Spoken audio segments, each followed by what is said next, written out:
میرا سوال غامدی صاحب سے یہ ہے کہ اگر حیض کا مقصد یہ تھا کہ پتہ چل جائے اس کے بچہ نہیں ہے تو اس کے لیے 3 حیض کے تکلف کی ضرورت نہیں ہے, وہ ایک حیض سے بھی پتہ چل جاتا ہے.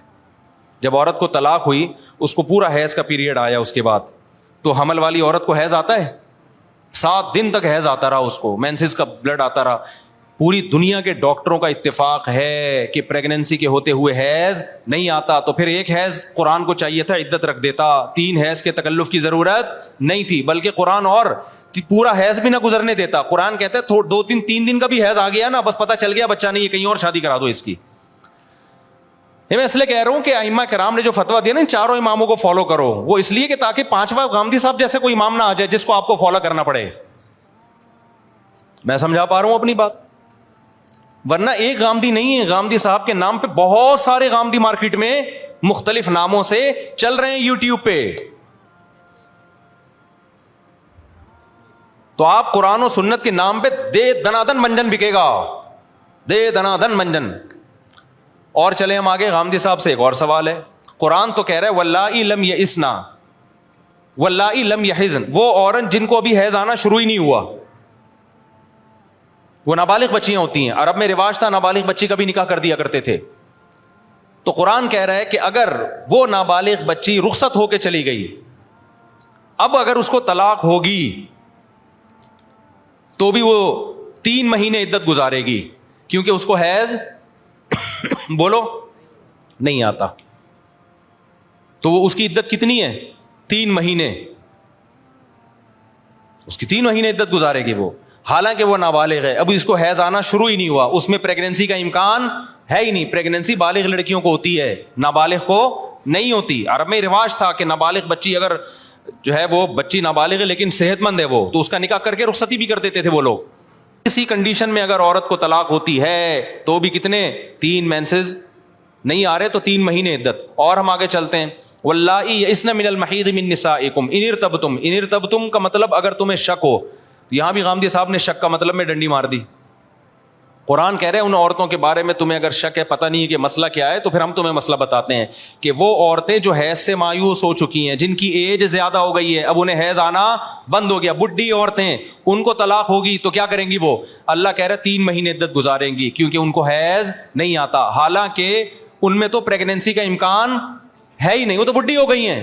تو قرآن خود کہہ رہا ہے یئسن من المحیض, جو حیض سے مایوس ہو چکی ہیں, اب ان کو حیض آنا بند ہو گیا. اب اگر ہم کہیں کہ وہ طلاق کے بعد کہیں اور شادی کرنے کے لیے 3 حیض چاہیے تو صدیاں گزر جائیں گی, بیچاریوں کو حیض آئے گا ہی نہیں. تو اللہ میاں نے کہا کہ جن کو آنا شروع نہیں ہوا یا جن کو آ کے ختم ہو گیا ہے, ان سب کی عدت کتنی ہے؟ 3 مہینے. حالانکہ جس کو آنا شروع نہ ہو اس کے بھی پریگننسی نہیں ہوتی, جس کو آگے ختم ہو جائے اس کو بھی پریگننسی نہیں ہوتی. لیکن پھر بھی قرآن کیا بیان کر رہا ہے؟ 3 مہینے عدت. سمجھتے نہیں ہو بات کو, جب نہیں پڑھو گے رات کو تو کیسے سمجھو گے بات کو؟ اس لیے ہم جو کہتے ہیں نا ابو حنیفہ یا شافعی یا مالک یا احمد بن حنبل کو فالو کر لو, یہ اپنا منجن بیچنے کے لیے نہیں کہ اپنے نام کا منجن, اپنے نام کا تھوڑی ہم منجن بیچ رہے ہیں, ہم تو مجتہدین کی طرف بلا رہے ہیں آپ کو. میں اگر یہ کہتا مجھے فالو کرو, پھر آپ کہتے ہیں مفتی صاحب اپنی دکان چلا رہے ہیں. ہم تو کہہ رہے ہیں ہمیں بھی نہیں کرو, مجتہدین کو فالو کرو, ان کو فالو کرو آپ. تو منجن وہ بیچ رہا ہے جو منجن کا لیبل لگا کے نا لوگوں کو بیوقوف بنا رہا ہے. کیونکہ اگر ان کو نہیں کرو گے تو آج کل کے یہ 15ویں صدی کے جو آج کل مارکیٹ میں آ رہے ہیں نا, ان کو فالو کرنا پڑے گا آپ کو, اور وہ گمراہی کا ایک بازار پھیلا دیں گے. تو جلدی سے بات کو سمیٹ کے ختم کروں میں. آپ سمجھ رہے ہیں میری بات میں کیا کر رہا ہوں؟ وہ جو بھائی بیٹھے ہوئے سمجھ رہے ہیں, آپ پینٹ کوٹ میں ہیں نا, ٹائی وائی میں, تو اگر آپ کی سمجھ میں آ رہا ہے تو اس کا مطلب یہ مولویوں کی بھی سمجھ میں آ رہا ہوگا.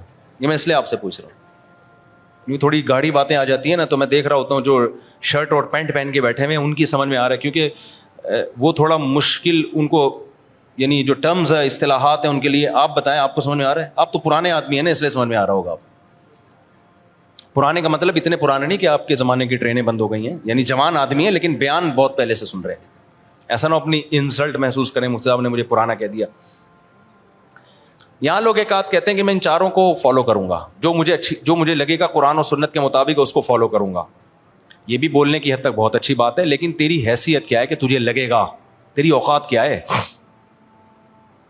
اپنی جہالت کا اعتراف کر کیوں نہیں لیتے کہ میرے پاس علم کامل نہیں ہے؟ یہ کیوں نہیں مان لیتے؟ ہر آدمی فنٹر کیوں بنا ہوا ہے؟ میری نظر میں یہ تیری نظر ہے کیا؟ تو نے کتنے سال علم حاصل کیا ہے؟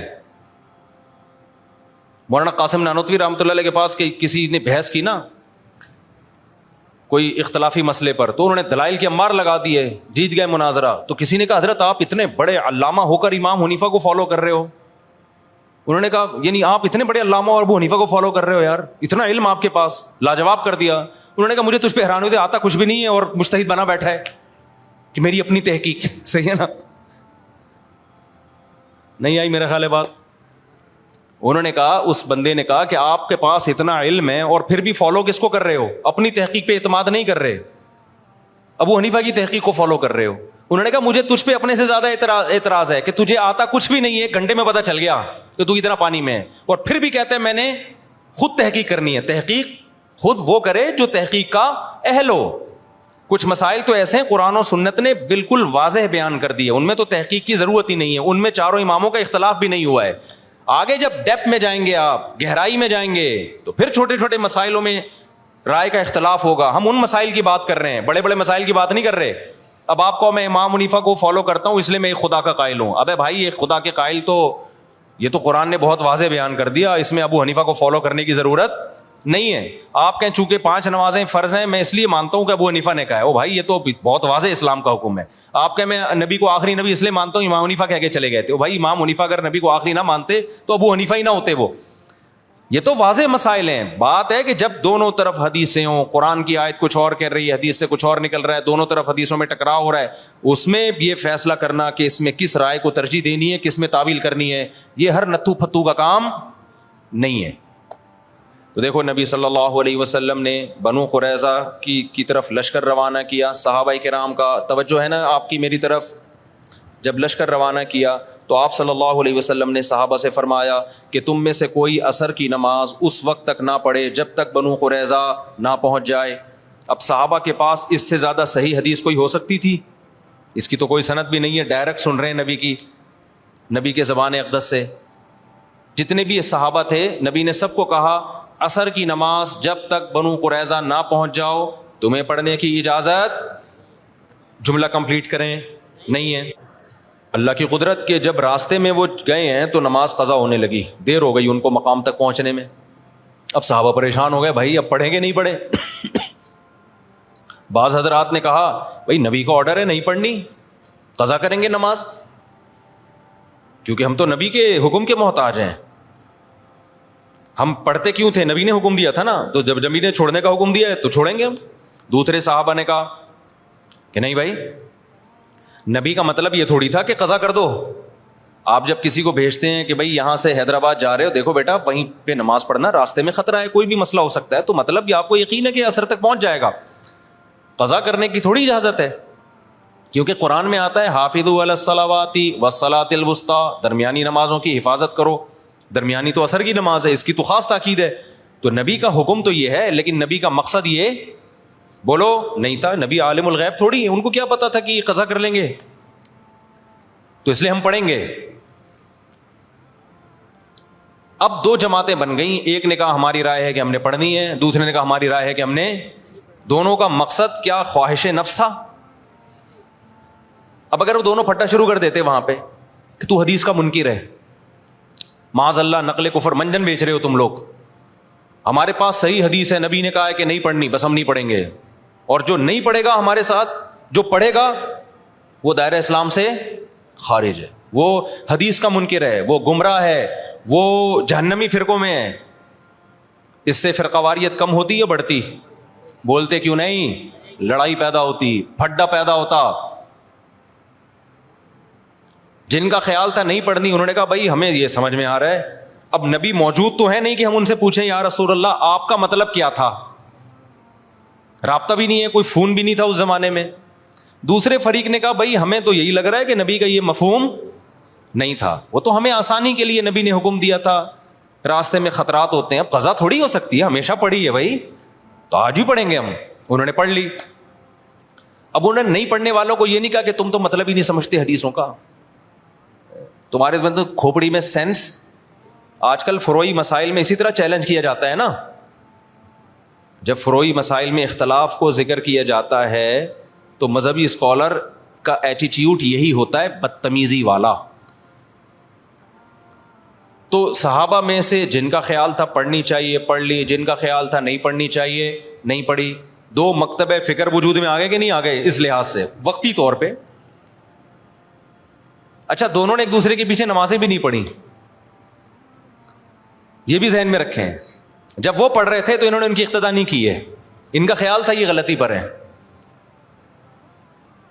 جب ایک جماعت نماز پڑھ رہی تھی تو دوسرے نے یہ ان کے پیچھے نماز نہیں پڑھی, کیونکہ ان کا خیال یہ تھا بھائی نبی کا مقصد, نبی نے حکم دیا نہیں پڑھنی ہے تو ہم کیسے پڑھ لیں. تو وہاں کسی نے فتویٰ نہیں لگایا کہ یہ دونوں ایک دوسرے کے پیچھے نمازیں ہی نہیں پڑھتے, یہ تو ویسے ہی کیا ہیں گمراہ ہیں. بھائی کیسے پڑھے, ان کی رائے یہ کہ یہ ٹھیک نہیں کر رہے اس لیے نہیں پڑھی انہوں نے نماز. تو میری اگر رائے یہ ہے کہ یہ والا مکتبہ فکر سنت کے مطابق نماز نہیں پڑھتا یا ایسے نماز پڑھتا ہے کہ میری رائے کے مطابق وہ شرائط ہی نماز کی پوری نہیں ہوتی تو میں نہیں پڑھوں گا. آپ مجھے کیوں گن پوائنٹ پہ مجبور کر رہے ہیں کہ پڑھو اس کے پیچھے آپ فرقہ واریت کو ختم کرنے کے لیے. اس سے فرقہ واریت تھوڑی ختم ہوگی. فرقہ واریت کیسے ختم ہوگی؟ جو صحابہ کا ایٹیٹیوڈ تھا, جس نے پڑھنی ہے پڑھ لے, نہیں پڑھنی ہے نہیں پڑھے. کسی نے گن رکھ کے دوسرے کو نہ پڑھوانے کی کوشش کی اور نہ چھڑوانے کی کوشش کی. میں سمجھا پا رہا ہوں, خدا کی قسم قدر کر لو ان باتوں کی, قدر کر لو ان باتوں کی. یہ جو آج کل نئے نئے اسکالر جراثیم پیدا کر رہے ہیں نا, یہ بہت خطرناک جراثیم ہیں, ان سے تم گمراہ ہو جاؤ گے. پھر کیا ہوا جب یہ فریق نبی کی خدمت میں پہنچا ہے واپس, نبی کو اطلاع دی گئی کہ ایک نے ایسا کیا دوسرے نے ایسا کیا, نبی نے کسی کو ملامت بولو نہیں کی. یہاں سے فقہا کو ایک اصول مل گیا قیامت تک کے لیے, بھائی حدیث کی تشریح میں اگر اختلاف ہوگا تو وہ اختلاف برا نہیں ہے. میں سمجھا پا رہا ہوں اپنی بات. اگر حدیث کی تشریح میں اختلاف, دیکھو جن صحابہ نے نماز چھوڑی انہوں نے حدیث کے الفاظ لیے, ایسا ہی ہے نا. جنہوں نے نماز پڑھی کیا انہوں نے حدیث نہیں لی؟ انہوں نے لی. انہوں نے حدیث میں تعویل کی, انہوں نے کہا حدیث کا یہ مطلب نہیں ہے. کیوں نہیں ہے بھائی یہ مطلب؟ کیوں نہیں ہے؟ اس لیے کہ قرآن کہہ رہے ہیں اثر کی حفاظت کرنی ہے, تو قرآن کا بھی تو حکم ہے نا, اس کو بھی تو فالو کرنا ہے. اب اگر کوئی ہمارے سامنے حدیث کا ریفرنس پیش کرتا ہے اور ہمارے خلاف جاتا ہے, ہم کہتے ہیں حدیث کا یہ مطلب نہیں ہے, تو 2-2 فٹ توے پر اچھلنے شروع کر دیتا ہے وہ کہ دیکھو نبی کی حدیث آئی, بجائے سینے سے لگانے کے فوراً کہہ رہے ہیں حدیث کا یہ مطلب نہیں ہے. یعنی یہ بتائیں گے ہمیں کیا مطلب ہے. اور بھائی ہم جو مطلب دوسرا بتا رہے ہیں وہ اس لیے بتا رہے ہیں کہ اس کے مقابلے میں دیگر دلائل کو بھی تو دیکھو, قرآن کو بھی تو دیکھو, حدیث متواتر کو بھی تو دیکھو. اس لیے ابن قیم رحمہ اللہ تعالیٰ نے ان صحابہ کی رائے کو زیادہ ترجیح دی ہے جنہوں نے نماز پڑھی ہے. انہوں نے کہا انہوں نے کیا کیا ہے کہ حدیث کا ایسا مفہوم بیان کیا کہ وہ حدیث دیگر حدیثوں سے اور قرآن کی آیتوں سے میچ کر گئی ہے. وہ زیادہ ان کا مذہب ثواب سے سواد والا ثواب یعنی درستگی کے زیادہ قریب تھا. تو یہی امام حنیفہ کا اصول ہے کہ جب بھی کوئی حدیث آتی ہے چاہے صحیح حدیث ہو, وہ قرآن اور احادیث مشہورہ متواترہ پہ پیش کرتے ہیں. اگر اس کے موافق ہے تو ٹھیک ہے, نہیں ہے تو اس میں تعویل کر دیتے ہیں. تو یہ اس حدیث سے ہمیں زندگی بھر کے لیے ایک اصول پتہ چل گیا. بھائی قرآن و سنت میں اگر نیت اللہ رسول کی ماننی ہے, دائیں بائیں جانا مقصد نہیں ہے, اپنی خواہشات کی پیروی مقصود نہیں ہے, تو پھر اگر حدیث کی تشریح میں اختلاف ہوگا تو وہ اختلاف برا نہیں ہے, اور اس کی بیس پہ نہ انسان جہنم میں جاتا ہے بلکہ اس کی بیس پہ ہوتا کیا ہے, نبی کا حکم صحیح حدیث موجود ہے. اذا اجتہد المجتہد, جب کوئی اجتہاد کرتا ہے, مجتہد عام آدمی نہیں, مجتہد اجتہاد کرتا ہے, فإن اخطأ فلہ اجر, غلطی کرے گا پھر بھی اجر ملے گا, وإن اصاب فلہ اجران, درست نتیجے تک پہنچے گا 2 اجر ملیں گے اس کو. ہم کہتے ہیں دونوں صحابہ میں سے ایک نے صحیح کیا دوسرے نے غلط کیا, لیکن جس نے غلط بھی کیا نیت ٹھیک تھی ان کی, ان کو یہی سمجھ میں آیا تو غلط کے باوجود ان کو اجر ملا. اور جنہوں نے صحیح کیا تو ان کو کتنے اجر ملے؟ بولو 2 اجر ملے. لیکن اتنی بات ثابت ہو گئی کہ نہ انہوں نے ان پہ طعنہ تشنیع طنز کیا نہ انہوں نے ان پہ طنز کیا. اب ہوا یہ کہ چاروں اماموں نے جب اجتہاد کیا تو اس کے نتیجے میں بھی یہی ہوا ہے کہ بہت سے مسائل میں آپس میں کیا ہو گیا؟ اتفاق. مثال کے طور پر اس مسئلے میں اتفاق ہو گیا کہ حالت اقامت میں حضر میں 5 نمازیں اپنے ٹائم پہ پڑھی جائیں گی, 2 نمازیں اکٹھی نہیں کی جائیں گی. سفر میں 3 امام اس کے قائل ہوئے کہ 2 اکٹھی کی جائیں گی. امام صاحب نے کہا کی جائیں گی, مگر کس طریقے سے, قضا کر کے نہیں, بلکہ ظہر کو آپ عصر کے قریب لے کے جائیں گے, پھر پڑھیں گے, پھر عصر کو مقدم کریں گے. انہوں نے حدیثوں میں یہ مفہوم کیوں بیان کیا؟ وہی اصول تھا ان کا, بھائی پہلے کس پہ پیش کرو, قرآن پہ. تو قرآن تو ہر نماز سفر ہو یا حضر اپنے ٹائم پہ پڑھنے کا حکم دے رہا ہے آپ کو. تو انہوں نے کہا اس طریقے سے جمع کی جائیں گی. اب کیا ہوا, اسی طرح صدقہ فطر میں اختلاف ہوا. امام ابو حنیفہ نے کہا حدیث میں آتا ہے کہ آٹا دے دو کسی غریب کو, تو اگر کوئی پیسے دے دے تو بھی ٹھیک ہے, مقصد تو پورا ہو گیا. تینوں اماموں نے کہا نہیں بھائی مقصد نہیں, حدیث میں جب آٹا ہے تو ہم کیا دیں گے, آٹا ہی دیں گے. لہذا آپ نے سعودی عرب میں دیکھا ہوگا جب وہ عید کے دن فطرانہ دیتے ہیں تو آٹے کی تھیلیاں لے کر آتے ہیں عیدگاہ میں. دیکھا ہوگا نا جو لوگ سعودی عرب میں رہے ہیں. ہمارے یہاں ڈائریکٹ پیسے جمع کرا دیتے ہیں. ایسا ہی ہے کہ نہیں ہے؟ اب کیا ہوا, امام شافعی کی رائے ہوئی کہ بھئی ہاتھ یہاں باندھے جائیں, امام حنیفہ کی رائے ہوئی ہاتھ یہاں باندھے جائیں, امام مالک کی رائے ہوئی کہ ہاتھ چھوڑ دیے جائیں. تو یہ سب چیزیں حدیثوں میں ہمیں ملتی ہیں. امام شافعی کی رائے رکوع میں جاؤ تو ہاتھ اٹھا کے نماز پڑھو, رفع الیدین کرو. امام حنیفہ کی رائے عبداللہ بن مسعود کی صحیح حدیث ہے کہ بھئی صرف تکبیر تحریمہ میں کرو, اس کے علاوہ نہیں کرو, اور اس نماز کو عبداللہ بن مسعود نے نبی کی نماز قرار دیا. تو امام صاحب نے دلائل کے تانے بانے ملا, انہوں نے کہا میری نظر میں یہ آخری نماز ہے نبی کی. اس پہ قرائن ہے ان کے پاس, بہت مضبوط قرائن ہے.